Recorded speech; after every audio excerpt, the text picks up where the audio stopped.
Good morning, everyone. I thought this morning that I would do a little short video that may help people out with understanding uh, different ways that I found useful. And believe it or not, this old man is going to teach some of you folks about technology, okay? And the reason I'm sitting there smiling, I was one of those geeks in school that set the grade curve, okay? Spent a lot of time with books and things. And when computers came out, my first computer was a TRS-80. We called them Trash 80s. They were made from Radio Shack, and I've actually got a picture of one. If you go on my profile and look in the photo album, it's like $600 for this thing, right? You ought to read the specs on it.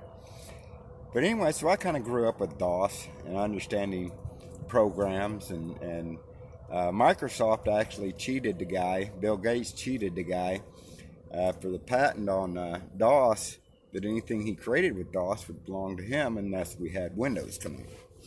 But Bill Gates used the DOS program to write that. But anyways, you hear all kinds of terms that are coming out in the media, like glitch. That's my favorite term because it is so full of crap, okay? Normally when there's a bug in the program, they call them bugs. And basically what that means is that they designed it to do a certain thing. And if it was a flaw in the design of the thing, it couldn't execute what the program was supposed to execute. So they have to go in there and they have to fix that. They have to fix the code in it so the program functions correctly. And there is computer bugs in little parts in the program that need to be altered, updated, or whatever. That's just computer stuff, you know. The funny thing about this program, they keep talking about Hammer and Scorecard and Dominion.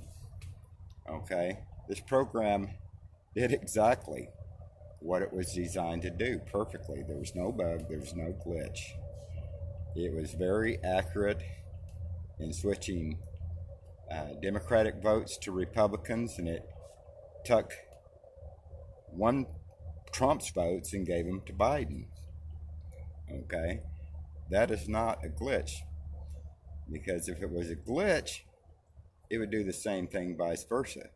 It would be jumbling up some of Trump's votes and giving them to Biden. But that didn't happen. It was a one-way pipeline.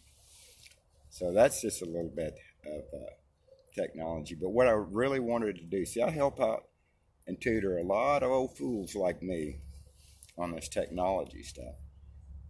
And I want you to understand what the internet is and why it's so important for you to learn how to navigate it, especially in this day and time.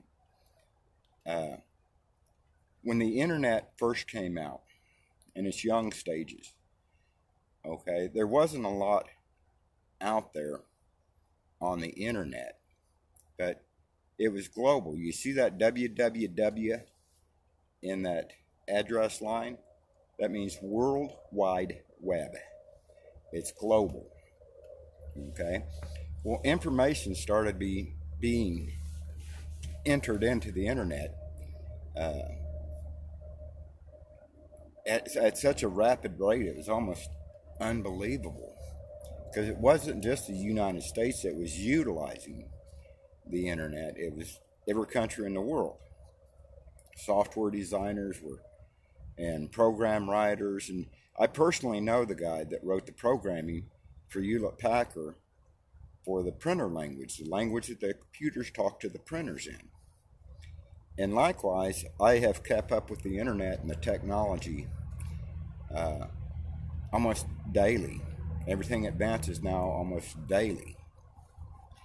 So Facebook and Twitter and the big techs, Google, YouTube, they rely upon the internet. Okay, but they do not own or control this World Wide Web. There's things on the internet that ways, though, that they can control or restrict your movements on the internet. Good example. If you Google the same exact thing into Google, you go to a different one, say Yandex, that's a good one. It's Russian, believe it or not. Go into Yandex and type that same thing in the search engine, and you'll be led to a different place. You may sometimes be led to the same place, but chances are, if you use different search engines to search for stuff on the internet, you're going to be presented with different things that you weren't allowed to see if you Googled it. When you go to Wikipedia, that's a good example, because that was an open form encyclopedia when it first started out, meaning that if you read something on Wikipedia that you didn't quite agree with their take on it, you could go in and edit it and put your own stuff in that. So Wikipedia has never been a reliable source. In the same way that Google pretty much has a cornered the market, so to speak, on search engines.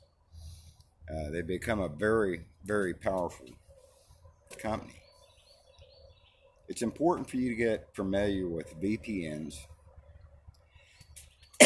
Excuse me. VPNs and onion browsers. We call them onion browsers. And it allows you to be on the internet anonymously, where there's not a trace on you, because these companies like Facebook, Twitter, Google, YouTube, all of them buy and sell your information like they're commodities or something. They can also use this information, like with myself, when they red flagged my name. My group on Facebook was taken down. My Facebook account was disabled, and they wanted a three-dimensional image of my face in order just to contest it. Okay, so it's not being paranoid to want to protect yourself and your own information. I was a victim of identity theft in 2012, and it's still not straightened out. I still don't get money back at the end of the year. You know, I've had to learn too, and I've had to grow and watch things, but people are coming to Parler. I love Parler. This is going to be on Parler.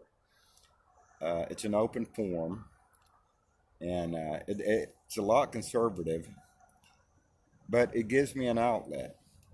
It gives me a place to communicate with like-minded people without all the drama.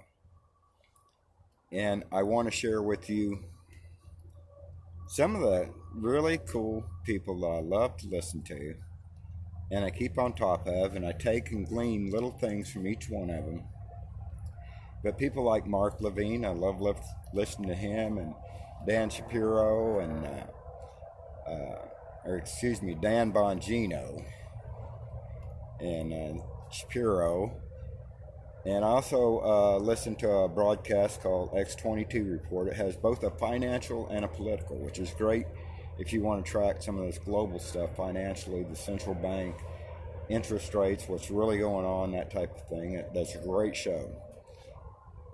And he talks about Q in there and different things. So the geopolitical is kind of a mix. I don't always see eye to eye with his interpretation of things, but that's okay. That's what open forum means. You know, that we can communicate without having to go out and burn something.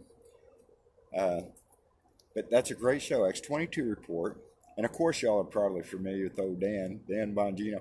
Now, he's an acquired taste, because I'm an old Southern boy, so when them New Yorkers and that New Yorker, that comes out in him, I lose him. You know, I can't hear him past that emotional.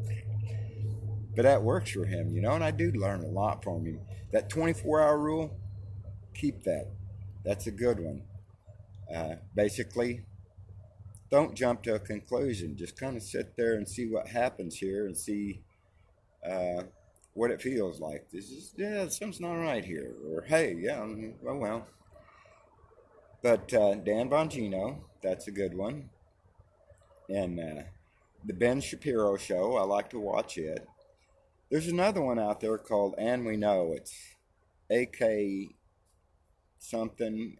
Uh, Anyways, it's a more spiritual and a Christian broadcast. This guy's a ex-vet and been around the world and been to a lot of different places, and kind of has a more of a biblical kind of lean to it. But it's great, great stuff there.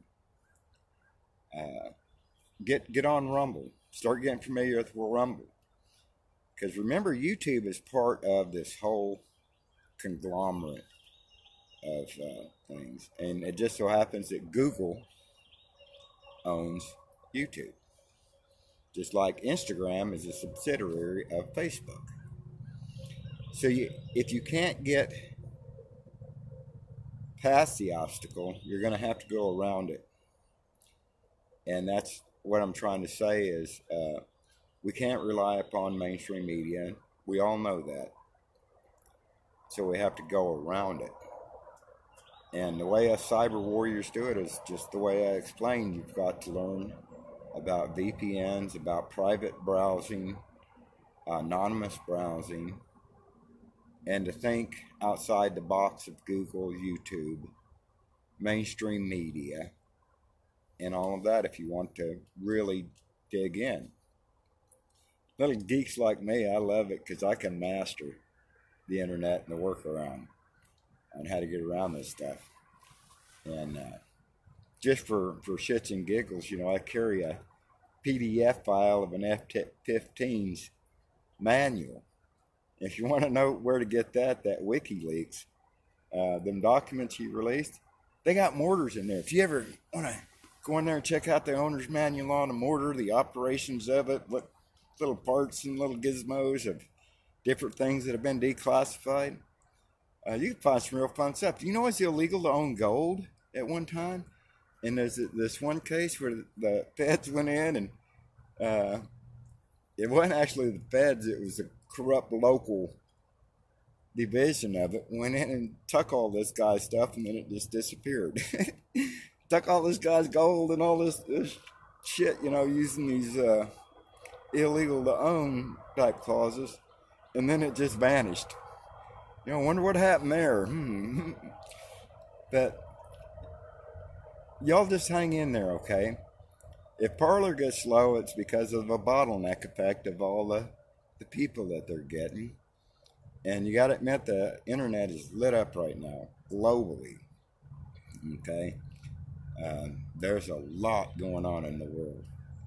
And if you want to have some fun, go through the Onion browser, like I said, and do the world tour. And what that means is go to other countries' news reports, like Israel or the UK, or listen to Katie Hopkins. I listen to Katie too. I kind of got a crush on her.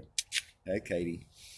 And go around the world. You'll find out that the things that we're experiencing right now with internet and with media and with the pandemic and the rioting, the protesting, that's going on globally. And you can see it from a Brazilian's perspective. I got friends in Brazil. They got a really bad Supreme Court. Australia, Canada. I got people that I was friends with that speak German, and we communicate back and forth. It's really an awesome thing to do, but I beg of you, don't get caught in your own echo chamber. Go out and explore the world on the internet. What's going on in other countries? You don't feel quite so alone. You really don't. You understand that the reason that these people are looking at us right now and see what we have with our president and stuff, they are responding to that. Because if America falls, they know that there's no hope. They have lost all hope if we fall. And so, I don't think that's going to happen. I calculate probabilities and things like that. And being an American country boy, I'll only take so much before, it's going to be on. And I'm a vet, Never shot anybody. I was a cook. I injured a few guys, I'm sure, with my cooking. But I did my basic up in Fort Leonard Wood. And that's also the place where they train military intelligence officers and things that will work for the NSA. And I forgot their classification now, but it's like M12 or something like that. And, combat engineers, is, I believe, what they call them. 94 Bravo, that was me. That was food service specialist. I'm the biscuit guy.